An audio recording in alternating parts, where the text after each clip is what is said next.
బాలాపూర్ పట్టణంలో ఎప్పుడు గణేష్ అప్పుడే పండుగ ఉంటది కానీ ఇవాళ హలో భాగ్యనగర్ చలో బాలాపూర్ కార్యక్రమంలో భాగంగా ఇక ఒక లీడర్ అయితే కలిసి నడుచుకుంటా అన్న నమస్తేనే. ఎట్లున్నది అన్న? జై శ్రీరామ్. చెప్పాలి మళ్ళీ ఇవాళ బాలాపూర్ లోకి ఇంత మంచి సభ ఏర్పాటు చేసి సభ గురించి ఒక 2 ముచ్చట్లు ఏం చెప్తావు? ఏం చెప్తామంటే సభ గురించి మన బాలాపూర్లో రోహింగ్యాలు ఎక్కువైపోయి మన బాలాపూరు వినాయకుడు అంటేనే గొప్ప ప్రాతినిధ్యం ఇచ్చేసినటువంటి బాలాపూర్లో రోహింగ్యాలు ఎక్కువైపోయి ఈ బాలాపూర్ గిట్ట ఓల్ సిటీగా మారిపోతా ఉన్నది. ఇక్కడ రోహింగ్యాలు ఉండి ఇక్కడ నుంచి అన్ని గ్రామాలలో కూడా చాలా మంది చేరుకుంటా ఉన్నారు. ఈ రోహింగ్యాలను ఇక్కడ నుంచి తరిమి కొట్టాలి. తరిమి కొట్టడానికనే ఈ సభ. ఎట్టి పరిస్థితుల గవర్నమెంట్ పట్టించుకొని వాళ్ళని బార్డర్ తోలిస్తారా లేకపోతే ఇక్కడ ఉన్నటువంటి భారతీయులే బార్డర్ తోలించే పరిస్థితి వస్తుందంట అని చెప్పేసి ఈ సభాముఖం మేము తెలియజేస్తా ఉన్నాం. అయితే ఇంకొక ముచ్చట ఏంటంటే ఒకరు వేరే దేశం నుంచి దేశంలోకి రావాలంటే ఇక సెంట్రల్ అయితే బీజేపీ ఉంది, బీజేపీ పర్మిషన్ లేదైతే లోపలికి రారు. మరి ఎట్లా వచ్చిర్రంట వీళ్ళు? ఇది బీజేపీ ప్రభుత్వం కాదు, అంతకు ముందే వచ్చినటువంటి వీళ్ళు రోహింగ్యా వీళ్ళంతా ఒక ఇంతకుముందే 2012, 13, 10 ఆ సమయంలో నుంచి వచ్చి ఇక్కడ మొత్తం జైన్ అయిపోయి వాళ్ళకి ఆధార్ కార్డులు, పాన్ కార్డులు, ఇక్కడ రేషన్ ప్రతిదీ కూడా ఇక్కడ ఉన్నారు. వాళ్ళని ఎట్టి పరిస్థితుల్లో తరిమి కొట్టాలనేది లక్ష్యం. ఇక్కడ ఉన్నటువంటి గవర్నమెంట్ రేవంత్ రెడ్డి సీఎం గారు ఇక్కడ ఉన్నటువంటి వేరే దగ్గర అయితే వేరే రాష్ట్రాలలో మొత్తము బీహార్ కానీ పశ్చిమ బెంగాల్ కానీ అక్కడ కొన్ని రాష్ట్రాలలో బీజేపీ అధికారంలో ఉన్నటువంటి రాష్ట్రాలలో మొత్తము వాళ్ళని బయటికి పంపిస్తా ఉన్నారు. ఇట్లా తెలంగాణలో కూడా ఇక్కడ కాంగ్రెస్ గవర్నమెంట్ ఉన్నది, వీళ్ళని బయటికి పంపించేయాలంటే అని చెప్పేసి మేము డిమాండ్ చేస్తా ఉన్నాం. సో ఏదేమైనా కానీ పంపించేదాకా ఊరుకోరంటారు. 100% ఊరుకోము. ఇంకొకటి ఎప్పుడైనా కానీ మళ్ళీ ఏ గోమాత మీద అటాక్ చేసినా, గోవులను చంపినా బీజేపీలే మాట్లాడాలి, దేవాలయాలను ధ్వంసం చేసినా బీజేపీలే మాట్లాడాలి, మన భారతదేశం మీద అటాక్ చేసినా బీజేపీలే మాట్లాడాలి, రోహింగ్యాల గురించి మాట్లాడినా బీజేపీలే మాట్లాడాలి. వేరే వాళ్ళు ఎవరికి కూడా మాట్లాడతలేరు, నోరు ఇప్పాలి. మనం ఇలా ఎన్ని ఆస్తులు వేరే పార్టీలలో ఉండి ఎన్ని ఆస్తులు సంపాదించినా ఎంత ఏం చేసినా నెక్స్ట్ బంగ్లాదేశ్ లో మన హిందువులను ఏ విధంగా చంపుతున్నారో మనకు అందరు తెలిసిన విషయమే. కాబట్టి దాన్ని దృష్టిలో పెట్టుకొని మనము ఫస్ట్ దేశం ఫస్ట్, మనం ఫాస్ట్ లాస్ట్ అంట అని చెప్పేసి ఆ విధంగా ఉండాలి. మనకి ఇక్కడ ఉన్నటువంటి ప్రతి ఒక్కరు కూడా ఎవరైనా కానీ ఏ ఎలక్షన్ టైంలోనేమో వేరే పార్టీలకు ఓట్లు వేస్తా ఉన్నారు. ఇప్పుడేమో ప్రతి దానికి బీజేపీ కొట్లాడాలి, ప్రతి దానికి గోమాత మీద హత్య జరిగితే బీజేపీలే కొట్లాడాలి, దేవాలయాల మీద దాడి జరిగితే బీజేపీలే దాడి చేయాలి, దేవాలయాలు హిందువుల మీద దాడి జరిగితే బీజేపీలు వేయాలి, అయ్యప్ప స్వాముల గురించి మాట్లాడితే బీజేపీలు వేయాలి, ఎక్కడ జరిగినా కానీ బీజేపీ వేయాలి. కానీ ఎలక్షన్లు వచ్చేసరికి మాత్రం కాంగ్రెస్ టీఆర్ఎస్ ఓట్లు వేస్తున్నారు. ఉంటేప్పుడేమో ఎప్పుడు బీజేపీ, ఆర్ఎస్ఎస్, విశ్వ హిందూ పరిషత్ ఈ ఉత్సవాలు ఇవన్నీ జరిపించడం మాత్రమే ముందుకు వచ్చి పనిచేయాల్సిన అవసరం ఉన్నది. తెలంగాణలో ఉన్నటువంటి హిందువులు కూడా చైతన్యం కావాలి, మారాలంటే చెప్పేసి ఈ సభాముఖం మేము అందరికి తెలియజేస్తాం. మంచి ముచ్చట తెలియజేసాం. మరి బాలాపూర్ లో జరుగుతున్నటువంటి సభ, మరి సభకు తుక్కుగూడ మాజీ చైర్మన్ అన్న వచ్చిన 2 ముచ్చట్లు నడుచుకుంటా. అన్న నమస్తేనే. ఎట్లున్నాయి అన్న? చెప్పాలి. మరి బాలాపూర్ లోకి ఇలా రోహింగ్యాల గురించి ఇంత పెద్ద సభ జరుగుతుంది, మరి ఇంత సభ పెట్టడానికి కారణం ఏంది? దీని గురించి చెప్పమంటే ఏం చెప్తాం? అలా ముందుగా తెలంగాణ రాష్ట్ర ప్రజలందరూ కూడా ఈ యొక్క హిందూ ఐక్యత ఈరోజు జరుగుతున్నందుకు వాళ్ళందరినీ శుభాకాంక్షలు తెలియజేస్తున్నాను. ఎందుకంటే మనం భారతదేశంలో భారత పౌరులుగా ఇక్కడ పుట్టిన తర్వాత ఇక్కడ మన యొక్క పరంపర అనేది వస్తుంటాయి అన్న. అలా ఎలాంటి పరంపర లేకుండా కేవలం సరిహద్దులు దాటి ఈ యొక్క ప్రాంతానికి వచ్చి ఇక్కడ ఈ ప్రాంతంలో వచ్చి వాళ్ళు స్థిర నివాసం ఏర్పరచుకొని ఇక్కడ ఓటర్ ఐడీలు, ఇక్కడ ప్రభుత్వం నుంచి వెళ్తున్నటువంటి అన్ని వసతులు పొందుకుంటా ఇక్కడ వాళ్ళు ఈ యొక్క హైదరాబాద్ ని ఏ విధంగా విచ్ఛిన్నం చేయాలి, ఇక్కడ ఏ విధంగా చిచ్చు పెట్టాలని ఉద్దేశిస్తున్నారు. కాబట్టి వాళ్ళని తరిమి కొట్టడమే ఈ యొక్క బాలాపూర్ ఈ యొక్క సభ అన్న. దీని ఉద్దేశం సభ. అయితే నేనేమంటున్నా అంటే ముందు 4 వచ్చినప్పుడే ఈ 4 ఎలా కొడితే పని అయిపోతుండే. మరి 4 పోయి 4500 మంది 4,000 మంది దాకా కూకురు అంటే దానికి ముఖ్య కారణం ఎవరంటవే? నిజానికి చెప్పాలంటే 1990 నుంచి చూసుకుంటే 2010 వరకు అంటే ఎప్పుడైతే భారతదేశం ప్రధాని కాకముందు కాంగ్రెస్ ప్రభుత్వం వెళ్తుంది. అయినప్పటికీ ఆ ప్రభుత్వం ఎప్పటికీ ఈ యొక్క చొరబాటుదారులను అడ్డుకట్టవేలేదు. అయితే 2014లో నరేంద్ర మోడీ ప్రధానమంత్రి అయిన తర్వాత ఒక్క చొరబాటుదారుడికి దేశ సరిహద్దులు దాటి లోపల రావడానికి జంకుతున్నారు. అప్పుడు వచ్చి స్థిరపడ్డ వాళ్ళే వీళ్ళు అంచెలంచెలు ఇక్కడ ఒక శ్రీనివాసరావు ఏర్పరచుకొని ఇక్కడ నుంచి వీళ్ళు ఈ యొక్క టెర్రరిస్టులు కానీ ఇక్కడ నుంచి మనం చాలా చూస్తూ ఉన్నాం. టెర్రరిస్ట్ ఎవరంటే ఈ రోజు పేరు పెట్టి ఏలు పెట్టి చూపించే పరిస్థితి వచ్చిందంటే వాళ్ళు ఏ విధంగా ట్రైన్ అవుతారు ఈ యొక్క స్థావరాల్లో ఉండని చెప్పి మనం అర్థం చేసుకోవాలన్నా. వీళ్ళు సమాజానికే కాదు దేశానికి ముప్పే. కాబట్టి వీళ్ళని ఇక్కడ నుంచి దేశం సరిహద్దు తరిమి కొట్టాలి. వీళ్ళని చొరబాటుదారులను ఎట్టి పరిస్థితుల్లో ఈ దేశంలోని రానివద్దని చెప్పి ఈ సందర్భంగా తెలియజేస్తుంది. మరి ఏదైతే సభ ఏర్పాటు చేసి మరి పార్టీలకు అతీతంగా ఉన్నారు కదా, ఇలా నువ్వు వెలగొట్టేదాకా ఈ పార్టీలకు అతీతంగా ఉంటారా? మరి రేపో మాపో మీటింగ్ అయిపోగానే వాళ్ళు ఉంటారు కదా ఈ హస్తం పార్టీ వాళ్ళ లెక్క మరి మేము వాళ్ళకి సపోర్ట్ చేస్తామని అలా అవకాశాలు ఏమైనా ఉన్నాయటవా? ఒక చెప్పగలుగుతాను ఇక్కడ నుంచి మనము ముందు ఈ దేశంలో హిందువులం అన్నాం. ఇది హిందూ దేశం కాబట్టి హిందూ అనుకున్న ప్రతి ఒక్కడికి ఇలాంటి సభలకు మద్దతు ఇవ్వాలి. రాజకీయానికి సంబంధం లేదు. నేను ఏమంటున్నానంటే ఎవడైతే అక్రమంగా చొరబడ్డాడు వాడిని కొట్టమంటున్నాం. కానీ ఈ దేశంలో ఉంటే ఈ దేశంలో ఉన్న ఈ దేశస్తులు అవుతాడు వాడు ముస్లిం అయినా క్రిస్టియన్ అయినా ఎవరైనా సరే. కానీ ఇక్కడ ఉండకుండా ఎక్కడి నుంచో ఉంటే సరిహద్దులు దాటి ఎలాంటి ప్రూఫ్లు లేకుండా వచ్చి ఇక్కడ నివాసం ఏర్పరచుకున్నా వాళ్ళని ఖచ్చితంగా నిలబడాల్సిన బాధ్యత ఎవరైతే ప్రభుత్వం ఉన్నారో వాళ్ళకి 100% ఆ బాధ్యత ఉందని నేను చెప్తున్నాను. సో ఏదైతే హైదరాబాద్ లో పుట్టి పెరిగిన వాళ్ళు ఇన్నే ఉండాలంటావు, 100% పక్క దేశం నుంచి వచ్చిన వాళ్ళని ఎలగొట్టాలంటావు. 100% శనార్థి అన్న మరి ఉంటాం సభ అయితే నడుస్తుంది. మరి ఈ సభకు నాగర్కూల్ ముద్దుబిడ్డ మరి మాజీ కార్పొరేటర్ బీజేపీ పార్టీ మాజీ కార్పొరేటర్ ఆడ చూసినా కూడా బ్యానర్లు అయితే గీనైతే కానొస్తున్నాయి. ఎందుకంటే గిసోటి కార్యక్రమాలకు పైకం పెట్టాలంటే చాలా ఒప్పుకోవాలి. అడుచుకుంటా అన్న నమస్తేనే, ఎట్టున్నావు శ్రీకాంత్ అన్న? చెప్పాలి మనకి ఇంత పెద్ద సభ ఏర్పాటు చేసిరు, మొత్తం మీద బ్యానర్లు మంచిగానే వేసినావు, ఊరల్ని అయితే వచ్చేటట్టు చేసినావు. మరి ఇంతకు 2 ముచ్చట్లు ఏం చేస్తావే ఛానల్ చూస్తున్న వాళ్ళకు? మా హిందూ సోదరులు అందరూ మంచిగా ఉండాలి. వేరే ఇతర దేశంలో వచ్చిన వాళ్ళ నుంచి ఈ యొక్క ఆపద నుంచి కాపాడాలని మా యొక్క చిన్న తాపత్రయం. అంటే ఏం లేదు, అన్ని చిన్న చిన్న వ్యాపారస్తులు అందరినీ వీళ్ళు వచ్చిన ఇతర దేశంలో వచ్చిన వాళ్ళందరూ ఆగమట్టిస్తారు. మా హిందూ సోదరుల్ని వాళ్ళని కాపాడాలని మా యొక్క తాపత్రయం యొక్క సభ ఉద్దేశం. అందుకే మీ ద్వారా తెలియజేస్తుంది ఏంటంటే అందరం పార్టీలకు ఖచ్చితంగా అందరం కలిసి ఈ యొక్క అక్రమ చొరబాటుదారులను ఎలగొట్టాలని చెప్పి తెలియజేసుకుంటున్నాను. అందరికీ ఇదే మాట చెప్పాలి, మీ ఛానల్ ద్వారా చెప్పాలని నా యొక్క కోరికనా. వాస్తవానికి అయితే ఇన్ని పార్టీలు ఉన్నా కూడా మరి అంత శ్రీరాములు యాదవ్ ఒక్కడే ఎందుకు మళ్ళీ గురిశెలకు పోయి మళ్ళీ గీలూరు అని తీయాల్సిన అవసరం ఏముంది శ్రీరాములకి?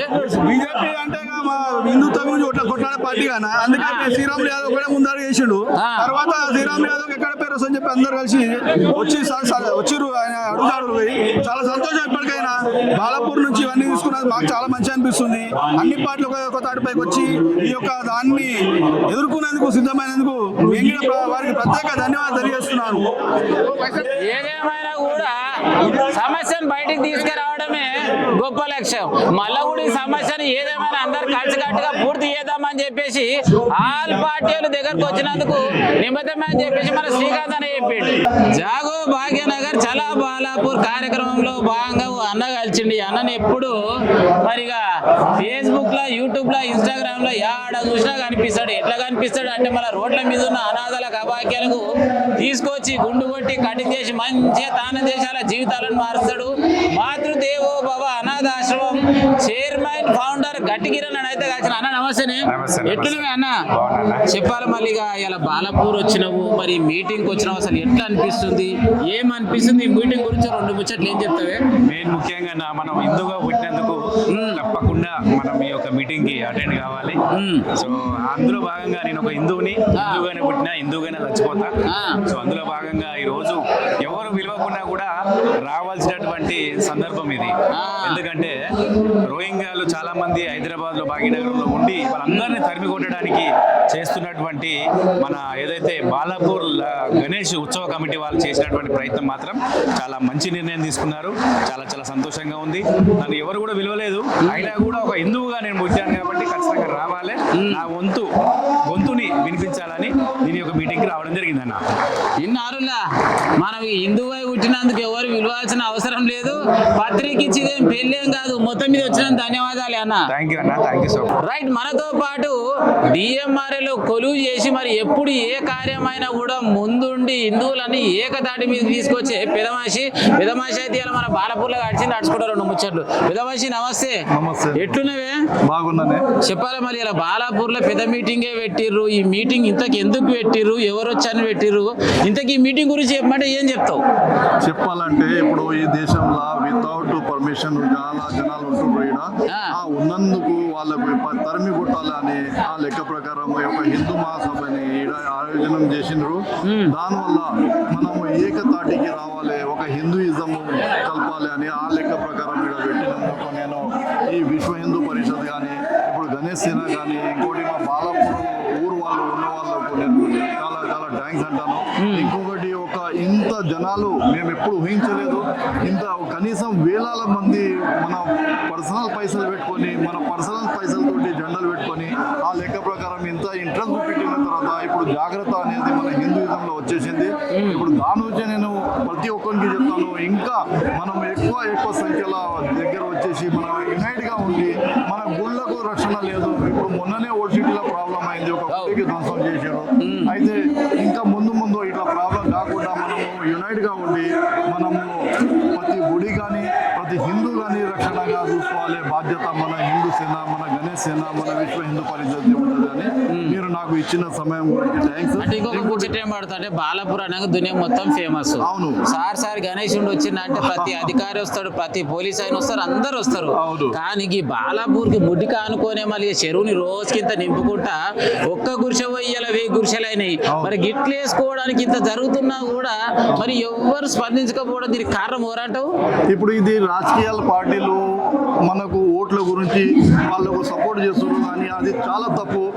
ఇప్పుడు మీరు 57 కంట్రీస్ చూసిర్రు, మీరు అరబీ కంట్రీస్ ఉన్నారు. ఇప్పుడు దాంట్లో మన హిందూయిజం ఉన్న తర్వాత హిందూయిజం పోయి మనకు మొత్తం అరబీజం అంటే ముస్లిం దేశాలు అయిపోయినాయి. ఇది కూడా వాళ్ళు ఇట్లనే చేస్తారు. ఇప్పుడు చూడండి చైనాలో ఎట్లయిపోయింది, చైనాలో ఒక్క ముస్లింని ఉండనిస్తలేరు, గడ్డం పెట్టనిస్తలేరు, వాళ్ళు మసీద్లు పొలగొట్టురు. ఆ లెక్క ప్రకారం మన హిందుస్థాన్లో కూడా ఇట్లా చేయాలి అని నేను మన నరేంద్ర మోదీ ప్రధానమంత్రితో నేను కోరుకుంటున్నానండి. ఎందుకంటే ఇప్పుడు సెక్యులరిజం ఉన్నది, సెక్యులర్ దేశం ఉన్నది, కానీ కలిసిమెలిసి హిందుత్వం దగ్గర ఎట్లా ఉండాలి అని అట్లా ఉన్నది. కానీ ముస్లిం దగ్గర అది ప్రేమ లేదు, ఎవరికైనా సంపాలా, ఏదైనా అట్లా చేయాలి, తప్పులు చేయాలి. ఇప్పుడు చూడండి ఎక్కడైనా వాళ్ళు 4 కలిసి ఒక హిందుని కొట్టే పరిస్థితి కూడా ఉంటుంది, మతం పిచ్చి ఎక్కువ ఉంటుంది. హిందుత్వంలో అట్లా ఉండదు, మనం కూడా బతకాలి, వాడు కూడా బతకాలి అని అట్లా ఆశ ఉంటుంది. ఇంకొకటి నేను చెప్పేది ఏంటంటే నా దగ్గర ఉన్న సాయినగర్లో మన ఆంజనేయ స్వామి గుడి ప్రెసిడెంట్ విజయ్ గారు కూడా ఉన్నారు. ఇప్పుడు మా పరిస్థితి ఏంటంటే ఇప్పుడు మేము గుడి నుంచి మేము ర్యాలీ చేసేసి ఇక్కడ వచ్చినాము బాలాపూర్కు. అయితే మా సేవాభావం ఏముంటుందంటే ఎప్పటికైనా మేము హిందూయిజంని ఒక ఏకత్రం చేయాలి అని ఆ గుడితోటి విజయ్ గారు నేను సహాయం చేస్తూనే ఉన్నాం. పబ్లిక్ ఏదైనా ప్రాబ్లం వస్తే కూడా మాకు కాంటాక్ట్ చేయవచ్చు. ఇంకా ఫ్యూచర్లో ఏదైనా పనులు ఉంటే మేము హిందూయిజం గురించి చేస్తామని మనవి ఇచ్చి ధన్యవాదాలు, నమస్కారం. శనార్థి అన్న ఏదేమైనా కూడా చేయి కలుపుదాం, దేవాలయాలను అభివృద్ధి చేసుకుందాం, కలిసి కట్టుకుంటేనే ముందుకు పోదాం అని చెప్పేసి 2 ముచ్చట్లు చెప్పిండు. రైట్, మరి ఏదైతే బాలాపూర్ లో జరుగుతున్నటువంటి మహాసభ అంటే రోహింగాలని మన ఊర్లోకి వెళ్ళి లేకుండా పంపిద్దామని చెప్పేసి అంశంతో మరి అలాంటి సభ ఏర్పాటు చేసి ఈ సభకు అయితే అన్న వచ్చిండు. ఎవరంటారా మన సురేందర్ అన్న. అన్న నమస్తేనే, ఎట్లున్నాయి అన్న? చెప్పాలి మళ్ళీ చాలా వదిలిన తర్వాత బాలాపూర్ లో గణేశుడు పనులు కనిపిస్తున్నావు అంటే మళ్ళీ ఎలా కనిపిస్తున్నావు? చెప్పాలి మనకి ఈ సభ ఎందు గురించి ఏర్పాటు చేసి ఈ సభ యొక్క ముఖ్య ముచ్చట ఏంటంటే ముందు నేను హిందువుని, ఆ తర్వాతనే పార్టీలు కులాలు ఒక భావంతో నేను ఈరోజు ఒక పార్టీ ఆర్గనైజ్ చేస్తున్నా. రోహింగాలు అనేటటువంటిది ముస్లింలకైనా హిందువులకైనా వాళ్ళ ఒక ఉద్దేశాలు వాళ్ళ యొక్క యాక్టివిటీస్ ఎవరికి కూడా ఆనందదాయకం కాదు. ఇక్కడ ఉన్నటువంటి ముస్లింలకు కూడా ఉపాధి పోతుంది, తెలుగులకు ఉపాధి పోతుంది. వాళ్ళు చొరబాటుదారులు వచ్చి ఇక్కడ లోకల్ 10 రూపాయలకు చేస్తే వాడు 5 రూపాయలకే చేసి లోకల్లో ఉన్నటువంటి ముస్లింలే కానీ హిందువులందరూ పొట్ట కొడుతున్న సందర్భం. ఏమంటారు, కాంగ్రెస్ పార్టీ అని ఏ పార్టీ అయినా కూడా బయట దేశస్తులు మన దగ్గర పోటీ ఉండమని ఎవరు చెప్పాం. కాంగ్రెస్ వాళ్ళు అయ్యింది కూడా నా ధర్మాన్ని నేను కాపాడుకోవాలి. అదే విధంగా ఉన్నటువంటి రోహింగా ఎవరైతున్నారో వాళ్ళంతా తరము కొట్టవలసిన అవసరం ఉంది. రైట్. మరి బాలాపూర్ లో జరుగుతున్నటువంటి మీటింగ్ లో భాగంగా మరి అన్నగా వచ్చిన అన్న ముచ్చట్లు నడుచుకుంటా. అన్న నమస్తేనే. నమస్తే అన్న. ఏం పేరు అన్న? నా పేరు అరవింద్ అన్న, అడ్వకేట్ ని, గతంలో ఏబీపీలో పనిచేసిన. అరవింద్ అడ్వకేట్, గతంలో ఏబీవీపీలో పనిచేసినావు. చెప్పాలి మళ్ళీ ఇలా బాలాపూర్లకి మీటింగ్ ఏర్పాటు చేశారు. ఈ మీటింగ్ ఏర్పాటు చేయడానికి గొప్ప కారణం ఏంది? ఇంతకు ఎందుకు చేసిరంటూ, ఏం చేయడానికి చేసిరంటూ? అన్న, ఈ రోజు బాలాపూర్ లో ఈ ఏర్పాటు అనేది ధర్మ రక్షణ సభ. అంటే ఈ ధర్మాన్ని రక్షించాలని ప్రతి ఒక్క హిందూ హైందవ బంధువు ఇక్కడికి రావాలని ఒక పిలుపునివ్వడం జరిగింది భాగ్యనగర్ గణేష్ ఉత్సవ సమితి.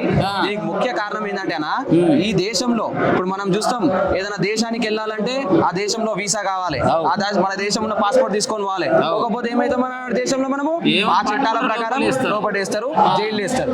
మరి ఈ దేశంలో వేరే దేశంలో ఉన్న వాళ్ళు ఈ దేశంలో బతకనికి ఎలాంటి లాఫుల్ చట్టపరంగా ఒక వీసా లేకుండా, ఒక పాస్పోర్ట్ లేకుండా, ఒక ఆధార్ కార్డు ఏమి లేకుండా ఈ దేశానికి వచ్చి ఈ దేశంలో ఉంటా అంటే మనం ఏం చేయాలి? మన దేశం చట్టాల ప్రకారం లోపడేయాలా లేదా? మరి ఈ వ్యవస్థ ఏం చేస్తుంది? పోలీస్ వ్యవస్థ ఏం చేస్తుంది? ప్రభుత్వం ఏం చేస్తుంది? 15 సంవత్సరాల నుంచి తెలంగాణ వచ్చినాక 15 సంవత్సరాల నుంచి 3 ప్రభుత్వాలు వచ్చినాయి కదా. గతంలో టీఆర్ఎస్ ప్రభుత్వం వచ్చింది, మన కాంగ్రెస్ ప్రభుత్వం వచ్చింది. ఇప్పుడు ఏం చేస్తున్నాయి ఈ ప్రభుత్వాలు? క్వశ్చన్ చేయడానికి ఈ ధర్మ రక్షణ సభ పెట్టడం జరిగింది అన్న. ఈ క్వశ్చన్ చేయకపోతే, అడగకపోతే ఇక వాళ్ళే బస్సులు కట్టి తొవ్వ చూపించి మన బంగ్లా నుంచి వచ్చినోని మన బంగ్లా పక్కన పెడతారు, పెట్టి వాళ్ళని తప్పుడు ఓటర్ కార్డు ఇస్తారు, తప్పుడు ఆధార్ కార్డు వాళ్ళే సృష్టిస్తారు. ఆల్రెడీ ఓటర్ కార్డులు ఇచ్చారు, లైసెన్సులు ఇచ్చారు, ఉంటది కదా ఫోను. ఈ ఫోన్ కొనాలంటే మన వాళ్ళకేమే నీకు ఆధార్ కార్డు ఉన్నదిరా, నువ్వు ఎక్కడ ఉన్నారా అని గట్టిగా అడుగుతారు. మరి వాళ్ళకి ఎట్లా ఇస్తారు అంటే? వాళ్ళకి ఎట్లా ఇస్తారన్నా, ఏం లేదు, వాళ్ళు క్రియేట్ చేసి పడేస్తారు. ఫేక్ ఫేక్ ఫేక్ ఈ ఓటర్లని ఫేక్ గా క్రియేట్ చేస్తారు. ఈ ఓటర్లని గంపగుత్తుగా వాళ్ళు వేయించుకుంటారు. ఇది ఓన్లీ ప్లీజింగ్ పాలిటిక్స్. ఒక వర్గాన్ని ఒక కేంద్రీకృతం చేసి వాళ్ళకి తప్పుడు ఓటర్ కార్డులు ఇచ్చి వాళ్ళతోటి ప్రభుత్వం ఫామ్ చేసుకోవాలి, వాళ్ళతోటి ఎమ్మెల్యే గెలవాలి, వాళ్ళతోటి తీసుకురావాలని ఫాల్స్ పాలిటిక్స్ ఇవన్నీ చేయడం వల్ల వీళ్ళు ఎక్కువైపోతారు, మనం నష్టపోతున్నాము. వాళ్ళ వల్ల ఈ దేశంలో యాక్చువల్ మైనారిటీ, ఈ దేశంలో పుట్టిన ముస్లిం కి కూడా అన్యాయం జరుగుతుంది. నేనేమంటా అంటే, ఈ దేశంలో పుట్టినోందే ఈ దేశం, ఇర్రెస్పెక్ట్ ఆఫ్ ఎనీ రిలీజియన్. కానీ ఆ దేశం కూడా ఎందుకు రావాలి? ఇడికి వచ్చి ఏం చేయాలి? వాని కథ ఏంది? వాడు ఏం చేయాలనుకుంటూ వచ్చిండు? మనం చంపనీకి వచ్చిండా, ఉంచనీకి వచ్చిండా, ఏం చేయనీకి వచ్చిండు? ఈ రోజు ప్రభుత్వాలు ఏం చేస్తా ఉన్నాయి? ఇంటెలిజెన్స్ వ్యవస్థ ఏం చేస్తుంది? బంగ్లాదేశ్ ఏడుంది, ఈ నుంచి సుమారు 1200 కిలోమీటర్లు ఏమో ఊరువతలు ఉంటే ఆ నుంచి వాడు ఈ బాలాపూర్ లా ఈడ ఒక గుడిసెలు వేసుకొని ఉంటూ వ్యవస్థ ఏం చేస్తుంది అని ఈరోజు నేను ప్రశ్నిస్తా ఉన్నా. దాని విషయంలో ఈ సభ అని నేను కోరుకుంటున్నాను. సో ఏదేమైనా చివరిగా ఏం చేస్తే బాగుంటుంది అంట ఇక అన్న, ఈ రోజు ఈ రాష్ట్ర ప్రభుత్వం, మనము ఈ దేశంలో భారత రాజ్యాంగానికి బైండ్ అయి ఉన్నాం.